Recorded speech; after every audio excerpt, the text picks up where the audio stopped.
Industrial plants need steam for heating and other processes. Boilers are commonly used to provide this steam. You may be called on to operate the boilers in your plant. The first step towards safe and productive operation of boilers is a good working knowledge of boiler fundamentals. The function of boilers is to produce steam. Steam is produced by heating water to its boiling point. When water reaches its boiling point, it changes from a liquid to a vapor. It's this vapor that we call steam. So basically, to produce steam, you need two things, water and heat. To generate the production, boilers rely on the process of combustion. That is, they burn fuel to provide the heat required. In simple terms, there are four requirements for combustion, which we'll illustrate on a combustion triangle. One requirement is fuel. Most boilers burn oil, natural gas, or coal. The second requirement is air. More specifically, air contains the oxygen needed for combustion. The third requirement is heat. Heat is required to raise the temperature of the fuel-air mixture to a point where a chemical reaction or ignition takes place. The chemical reaction is the fourth requirement. If any one of the requirements is missing, combustion will not occur. The two requirements for steam production are water and heat. The heat's provided by combustion. Boilers are designed to allow the requirements for steam production and combustion to come together. Let's see how by looking at a boiler's basic operating principles. We'll assemble a simplified boiler. This is a container or shell.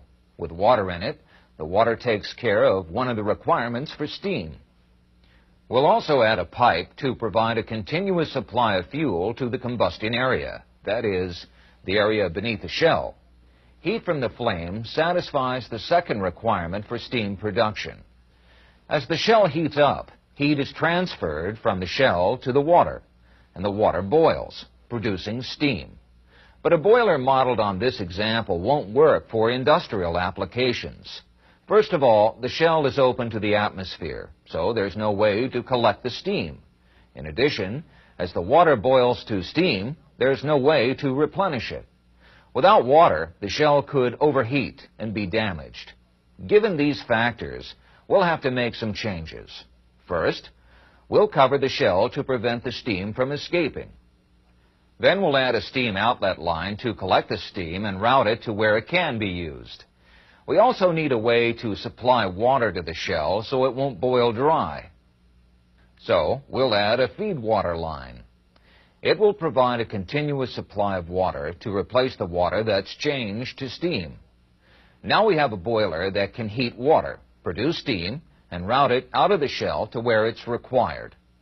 But this design is still not as efficient as it could be. Can you think of a reason why not? With this design, much of the heat in the combustion area escapes to the atmosphere. This heat is wasted because it doesn't go toward the production of steam. This boiler can be modified further to make it more efficient. By adding an insulated casing, we can minimize the heat loss, but this creates another problem. The flame goes out because the casing cuts off the source of air. To correct this, we'll add a fan to supply air to the boiler and an outlet to remove combustion gases. Although this design is still greatly simplified, now we at least have a boiler that provides a constant supply of steam efficiently. In this topic, we saw the basic requirements for steam production and combustion. We also put together a simple boiler that operates to meet these requirements and produce steam. Let's take a minute now to try some practice questions. Heat transfer is a natural process that occurs anytime there's a difference in temperature. Heat naturally transfers from a hotter object to a colder object. Basically, heat transfer occurs in three ways: radiation, convection, and conduction. Radiation is a process in which heat is transferred through electromagnetic waves. All matter gives off some radiant energy in the form of electromagnetic waves. But the best example is probably the sun.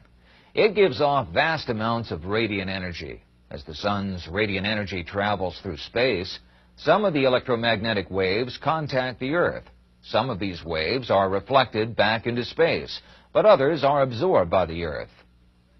Only the waves that travel in a direct line of sight between the Earth and the Sun come into contact with the Earth. The energy contained in the waves is absorbed by the Earth as heat that warms the Earth. The amount of heat transferred depends on the number of electromagnetic waves absorbed. A second type of heat transfer is convection.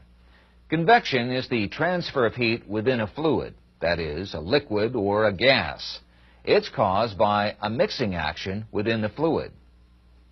To demonstrate convection, we filled a beaker with water and set it on a hot plate. We'll also add some dye to show the mixing action. As the bottom of the beaker heats up, the temperature of the water closest to the bottom increases. As the temperature increases, the water becomes lighter or less dense, so it flows upward. The warmer water mixes with the cooler water near the top of the beaker, and heat transfer occurs. This type of heat transfer is known as free or natural convection because the movement of the fluid occurs naturally. Convection heat transfer that's produced mechanically is called forced convection. Many buildings have forced convection heating systems. These systems use fans to force warm air into rooms. The warm air then mixes with the cooler air in the room, and convection heat transfer occurs. A third type of heat transfer is conduction. Conduction is the transfer of heat through a solid object or between two objects as a result of physical contact. For example, if we heat the middle of a steel rod, the end will heat up as well. The heat transfer from one end of the rod to the other is due to conduction. We've now seen the principles behind radiation, convection, and conduction. The three main types of heat transfer are radiation, convection, and conduction. Each of these types is involved in transferring heat from the burning fuel to the water in a boiler. To see how, we'll use this example. This type of boiler is called a water tube boiler, but the heat transfer principles at work apply to just about all boilers. The boiler has a series of tubes and two drums which distribute water to the tubes. The tubes form a wall around the combustion area. This is the area where heat is generated. When fuel burns in a boiler, radiant energy in the form of electromagnetic waves is produced. These waves travel through the combustion area. The waves in a direct line of sight with the tubes make contact with the outer tube surfaces, and the tubes absorb heat. This is radiant heat transfer. The burning fuel also produces combustion gases. As these hot gases pass through the boiler, they transfer heat to the tubes as well. This is convection heat transfer. As the outer surfaces of the tubes absorb heat, conduction heat transfer occurs. Heat is transferred from the outer surface to the cooler inner surface. Then heat is transferred from the inner surface to the water flowing through the tube. Convection heat transfer also occurs as the warmer water mixes with cooler water. When enough heat has been transferred to raise the water temperature to the boiling point, steam is produced. When a boiler is working properly, the heat produced by the burning fuel will be readily transferred to the water in the tubes. However, there are problems that can interfere with heat transfer. One of these problems is a condition called scale. Scale is the buildup of solid impurities on boiler components that contain water. The boiler's feed water supply may contain impurities. These impurities coat the surfaces, insulate them, and restrict their ability to transfer heat. If the surfaces can't transfer heat to the water, the tube can overheat and rupture. A heat transfer problem can also occur if the feed water supply stops for any reason. Without a continuous supply of feed water, the boiler may boil dry. With no water to remove the heat, the tube metal rapidly overheats and severe damage may result. In boilers that burn coal or oil, another problem that can affect heat transfer is the buildup of soot. Soot's created by ash and unburned fuel particles in the combustion gas. In this topic, we covered heat transfer.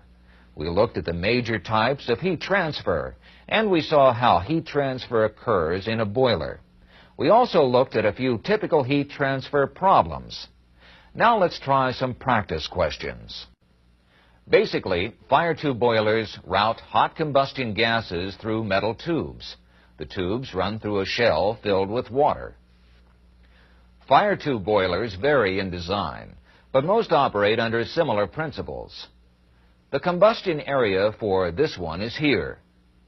A group of horizontal fire tubes routes combustion gases through the boiler. There's also an outlet for the gases, a feed water line, and a steam outlet line. During operation, water enters through the feed water line. The water level is maintained above the fire tubes to protect the tubes from overheating. Fuel and air enter the combustion area. The burning fuel transfers heat to the water in the shell. The hot gases flow through the fire tubes, and additional heat is transferred to the water surrounding them. Each time the gases are routed through the shell, it's called a pass. The gases pass through 2 times in this example, so it's a 2-pass boiler. The combustion gases flow out of the boiler here in this example. As the water in the boiler is heated, some of it turns to steam. The steam-water mixture is lighter than the cooler water in the boiler, so it tends to rise. Steam collects above the water level. Then it flows through the outlet and into the plant. The feed water, which is cooler and heavier than the steam-water mixture, flows to the bottom of the boiler. It's heated in the combustion area, and the cycle continues. Generally speaking, water tube boilers use tubes to route water and steam through the boiler. The combustion gases flow past the outside surfaces of the tubes. Let's examine this principle in more detail. Water tube boilers may vary in design, but most of them operate in basically the same way. This particular boiler consists of a series of water tubes and 2 drums. The drums distribute water to the tubes. The water tubes connect the drums and form a wall around the combustion area of the boiler. This is where heat is generated. Water is fed into the upper drum through a feed water inlet line. The water tubes and the lower drum are completely filled with water. The upper drum is only filled to a certain level. This provides space for steam to collect, so the upper drum is often called the steam drum.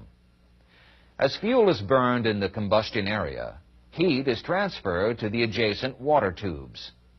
The combustion gases then flow out of the boiler. Water circulates from the upper drum through the water tubes and into the lower drum. The lower drum is often referred to as the mud drum. From the lower drum, the water is distributed to the water tubes surrounding the combustion area. As the water in the tubes is heated, a steam-water mixture is produced. The steam-water mixture enters the upper drum. The steam is separated from the water and routed through the steam outlet. And in this topic, we looked at the 2 main types of boilers, fire tube boilers and water tube boilers. We saw basically how they're designed and how they operate. At this point, let's try some practice questions on fire tube and water tube boilers.